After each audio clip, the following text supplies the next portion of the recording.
Welcome to the Global Gaming Business Podcast. Today's podcast is sponsored by Pavilion Payments, which empowers gaming institutions to create an enhanced patron experience with a complete suite of integrated payment solutions that enable safe, secure, and trusted cash access at the cage, on the casino floor, or online. Learn more at pavilionpayments.com. And my guests today are Maureen Beddis, the Senior Vice President for Membership and Events for the American Gaming Association, and Korbi Carrison, the Vice President of G2E for show producer RX. With the return of full access to G2E in 2022, this year's show is even more wide open and poised to be even more successful. Korbi Carrison is entering her sixth G2E as the head for show producer RX, formerly Reed Exhibitions, and Maureen Beddis is overseeing her first G2E as a senior vice president for the AGA. With the lessons learned in 2022, G2E 2023 has introduced some new twists that will make it a truly can't-miss event. Already there are more exhibitors than ever, and the attendee registrations are also up substantially. They spoke with me via Zoom in August. So, Maureen, this will be your first full involvement in the G2E as the events director for the AGA. How did you prepare for G2E, and what are you expecting to see at this year's show? That's a great question. So my preparation actually started last year. So even before I had a chance to join the AGA team, they extended an invitation to me to attend G2E in 2022 as a guest. So I got the opportunity to walk the show floor, meet the exhibitors, certainly spend some time with a lot of the AGA members, and reunite with my business partners here at RX. So it was a opportunity that I was thrilled to have to be able to come to the show last year. So lots of things to expect and see for this year. How do you build upon the successful show from 2022? Just kind of continue to improve and enhance. So we'll have expanded opportunities for networking this year. The networking lounge was a really big success last year, so you'll see a more larger dedicated space for networking this year, along with some opportunities for different groups to gather in that space. Certainly, there'll be more expanded, rich content this year in terms of the conference and education programs. So this is the first time, I believe, that the show did a call for content out to the industry to hear, what does the industry think we should be talking about at G2E? And we had over 400 submissions for sessions, and got to go through that stack of submissions with my partner Korbi and the team here at AGA, and we're really thrilled with the content suggestions that came in through the industry, and just you could really tell just how excited the industry is about the content and the topics that happen at G2E. So really excited about the content and education this year. And then, of course, new destinations across the show floor. We'll have an iGaming zone this year, and again, new innovative products coming from the exhibitors who really are the stars of the show here. Great. Well, Korbi, what is this, your seventh G2E? Oh, I want to say maybe six. It's six on the on this is sitting in this chair. Certainly others before that, but no lack of excitement, that's for sure. Sure. So you went through the pandemic times, COVID, the canceled show in 2020, and so you've been through some tough times. Last year, you rebounded greatly. It was as close to normal as you can get. But what kind of response are you getting from sponsors and exhibitors and attendees? Since last year's show was so successful. Thank you for mentioning that. We did have a really great show last year. We, on all accounts, everybody that we heard from, attendees, exhibitors, sponsors, industry partners, we were really thrilled just to be able to convene the industry again in a meaningful way year over year. And we've had an incredible response so far for 23, building upon that success from last year. I think what we're really seeing is that G2E is reflecting what we're seeing in the industry, which is amazing growth. We're seeing so much engagement across what players are engaging with the operators. lots of growth, records broken all over the place. And we're using G2E to reflect that, what we're seeing in the industry. So looking at where are we seeing the growth? We're seeing incredible engagement on iGaming. We're seeing a lot happening in sports betting. We're seeing Right. a lot of forward thinking in gaming across the board, whether it's land-based or online. We're seeing tons of engagement with tribal gaming, lots of new ideas coming to the table. So really a great engagement from our attendees, being the voice of what they want to see at G2E. And then we've seen a lot of those vendors come to G2E both as sponsors and as participants in the expo hall. Lots of new engagements across the expo hall floor. And just in some of our pre-conversations with some of the exhibitors, they're bringing some really exciting innovations to the table for everyone to enjoy across G2E. Yeah, we've been visiting the slot makers. Frank Legato has done his little tour of Las Vegas slot makers, and he was telling me, this year is going to be incredible as it comes to technology and things like that. So that's exciting for you. It sure is. And we're seeing a really a nice growth on our show floor too. We are seeing almost up 50% from where we were in Wow. 2021. Uh-huh. So certainly that post-COVID hump that everybody's experienced getting through that, and we're seeing that also on the expo hall floor. Well, that's exciting for sure.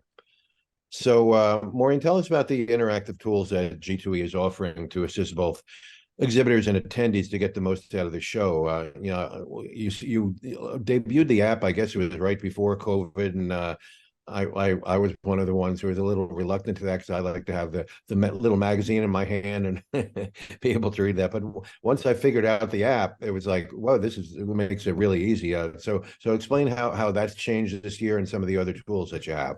Sure. So, I mean, the good news is there's always a tool for everyone, right? Some people like the paper, some people like the app, and we try to have it all so that everyone has the most appropriate guide for how they like to experience the show. One of the things that is new this year is a new kind of build your own experience guide. Mhm. So, with so much great content at the show, with so many exhibitors, one of the things that I know we heard last year, we're just people that were kind of bummed that they didn't know about one thing was happening, so they may have missed it, or just otherwise just kind of being overwhelmed by there being so much content and so many exhibitors. So just in a way to try to streamline that for people, and help them create kind of their own more curated experience. We have a new section on our website on globalgamingexpo.com.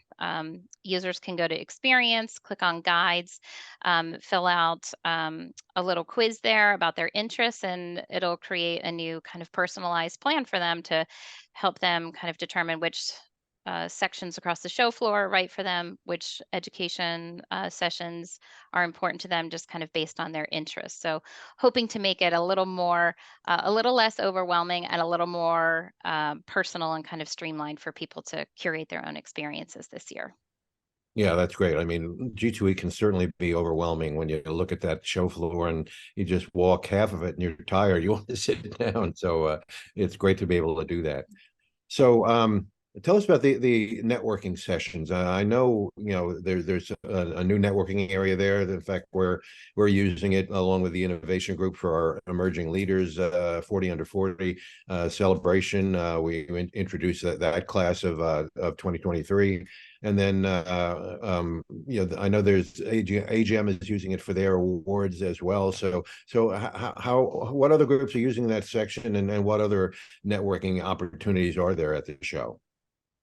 Well, Roger, I love hearing that you're very tuned in on the networking lounge, because Right. that was something new that we did last year, and it was incredibly successful. So we did make a plan to enlarge that space. It will be in a different location. So all of our maps and directionals will guide you there. But you're right, there will be a lot of fun engagement, certainly around the emerging leaders of gaming 40 under 40, the AGEM Memorial Awards. We have a commitment also with African Americans in gaming to host a happy hour there. And we're looking at some other engagements too, some other meetups. For example, we're looking at doing a Pride meetup and just bringing people together to do community-based things, making connections from person to person, whereas there are other areas of the show floor, for example, in the lab, which is a newly reimagined version of the Innovation Lab that you'll remember from years before. The lab is a place where people can connect more around topics. So we will have short education sessions in that space. They'll be about 20 minutes each. Think like a TED Talk, but those are engagements that are more from companies that are creating a new technology to address what's up and coming in the industry. And those are folks that maybe their technology is so new, they're not ready to do a full out engagement on the expo hall floor. So this gives them a little bit of daylight to really spread the word about what they've got going on. We're seeing a lot of topics that are related to iGaming or sports betting or other types of emerging techs.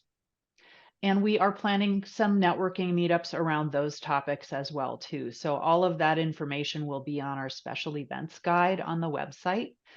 And I would be remiss if I didn't call out our probably the largest networking opportunity that we have that will be taking place on Monday afternoon after the education sessions. And of course, before the expo hall opens on Tuesday, Monday at 5, we will be having a welcome reception. Everyone is welcome to attend. That will be taking place immediately after our Monday afternoon keynote, which the Indian Gaming Association is helping us curate. It is once again Indigenous Peoples Day on that Monday of G2E. So we really wanted to welcome, number one, in the IGA in order to spread the word on what's happening in tribal gaming and other interests pertaining to Native Americans, but then open up to everybody to come and have a little celebration that we're convening the industry again in a really meaningful way, and to be prepared to go into what will be 3 more busy days on the expo hall floor at G2E. Yeah. Well, I always enjoy that welcome reception because I can't walk 10 feet without seeing somebody that I met in my 30 years in gaming. So it's an exciting time, that's for sure. So you mentioned the Monday keynote. Do you have other information on keynotes at G2E at this point? It's a little too early to reveal who the speakers will be for the keynotes at the show, but as Korbi mentioned, our Monday content is centered around tribal gaming, so can be sure to hear from a speaker in that subject matter on Monday. In terms of Tuesday and Wednesday, again, I think the keynotes are reflective of the industry today and the growth of the show. So I think you can expect to see and hear from some of the leaders in the commercial operator space and iGaming, as well as sports and sports betting. So too soon to reveal any names yet, but I can assure you that it will be relevant and some of the most important names in the industry today. Okay, great. So tell us about the conference program. I ran it for many years there, and I know it's a really important aspect to the show. What are you doing different this year that you think will appeal to the attendees? Well, I think that what did we do different, or what are we doing different, as Maureen referred to earlier, certainly the call for speakers and content was Right. a big departure from what we had done before. And it really informed us very richly on, number one, we have a lot of very smart people in this industry who are very generous with their contributions of their time and their talents. Unfortunately, we couldn't accept 400 different spots. So we've done our best to make the program representative of those different submissions, and also take into consideration what attendees are coming to us and saying that they want to hear. So We're seeing a lot of rich content over. We will be having education over 4 days, and I'll talk in a second about something new that's coming. But on the Monday, Tuesday, and Wednesday of G2E, that's what we're calling the core education program. So Mhm. we'll have 6 different rooms running all day on all of those days on a lot of different topic areas. But especially we're seeing a lot of content around the future of gaming. So it's not only what are we doing now, how can we improve today? There is a bit of that, but also where are we going in the future? And that topic extends across commercial and tribal casinos. So it's very rich across a lot of different business models, and it also touches upon non-US interests too. So future topics around fintech, a lot of talk around iGaming, still talking about sports betting as it continues to grow in the US, so it's still very relevant for us. A lot of compliance and regulatory discussions happening as well. So across those topics, we're seeing threads weaved in around marketing, around AI. And while those are topics that perhaps in the past we would put together a dedicated track, we are weaving those concepts throughout all of these different days and around a lot of different topics. So it's really a fully immersive and very engaging program. A couple of Great. other spots where people can take advantage of the offerings in education. One, like I mentioned earlier, is the lab. That one is free for everyone to attend, and the snippets that they'll get in there, you can come and go, see what's coming, and pick the things that are of interest to you. And one other thing that we'll have a little more information coming soon are some workshops that we're planning for this year. So those workshops will take place on Thursday of G2E. They will be a ticketed event, and they will be topical with 4 different subject matters that we are inviting some experts to come in and present on. They're deeper in subject than a typical conference session, and we're hopeful that people will engage deeply, connect with other people that have similar interests, and walk away from those sessions with actionable plans. Okay. So that's almost sounds like an interactive type of session then. Very much, yes. Great, great. So tell us about the Gaming Hall of Fame induction. It's been a part of G2E for many years. I really enjoy going to it, especially this year with several of my friends are being inducted into the Hall of Fame. That's a wonderful honor for them and well deserved. Is that open to all attendees, or is it an invitation only event? So the Gaming Hall of Fame has been around since 1989, and it honors business people who have contributed to the industry over the year, as well as industry legends, pioneers. The AGA sort of shepherds this process. We open the call for nominations each year. We convene an independent panel of gaming executives who have the great honor of reviewing those nominations, and then we honor those recipients each year in conjunction with an event at G2E. It is invite only. It's usually open to the family, friends, and colleagues of those Mhm. who are being honored. And like you said, you've had the opportunity to be there with some of your former colleagues. So that's great to hear. We've got a great lineup of nominees who are being honored this year. Ellen Whittemore, who's the chief legal counsel for WIN, is one of the inductees this year, as well as Jim Murrin, former chair of MGM, Bob Maidunsky, former head of AGS, and then also Governor Anatabi from the Chickasaw Nation. So great lineup of inductees this year. And again, I think it was pretty hard for the independent panel of executives to choose from. We had at least 80 people who were nominated this year. So that's 80 Yeah, people, and many of them receiving more than one nomination. So yeah. it's an exciting year. It is always an exciting event. So I am looking forward to that. Let's talk about a couple of niche parts of the show. And, you already mentioned tribal gaming. It's always a very important part to the conference program and to the exhibit floor, as a matter of fact. So what are you doing to ensure that tribal gaming remains a big part of the show? I think the largest thing that we do to keep our strong engagement with the tribal gaming people who are interested in attending G2E is we've had a very strong partnership with the Indian Gaming Association. That's been longstanding for many years, and they develop along with us. They really do the heavy lifting on the development of the content for the program. So it's Victor Rocha curating a lot of the content along with our conference chair, ensuring that it's G2E specific things that our attendees are interested in talking about. And they do a fantastic job bringing that all together. Different topics such as tribal gaming regulation, what's happening in the next era of tribal gaming. Certainly, we've seen a lot of activity with tribal gaming diversifying beyond just on tribal lands. Especially, we see that here in Las Vegas, right? Sure. So a lot of conversation around that, and interesting connections that we'll make with people, and some case studies on how some of those things are going.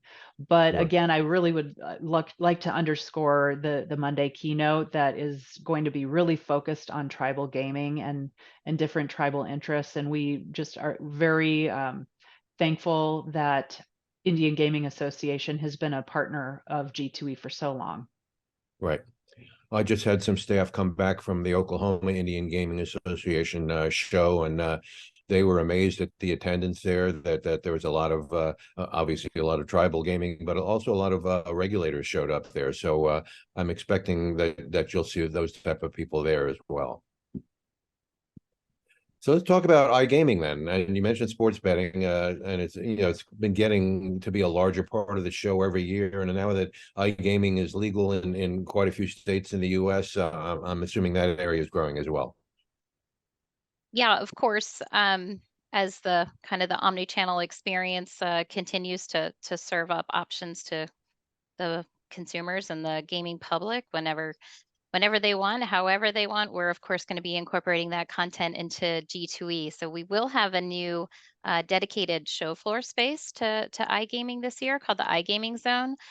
Brings together iGaming solutions providers, really a great space for attendees to come and learn about what's next in the online casino space. But it's certainly an exciting destination on the show floor, but also all roads always lead to our mainstay exhibitors, many of whom are also involved in iGaming. So an exciting new feature of the show, but again, also a great pathway to our more traditional exhibitors who, like I said, are also involved in this space. So lots to learn and lots to see in that new area.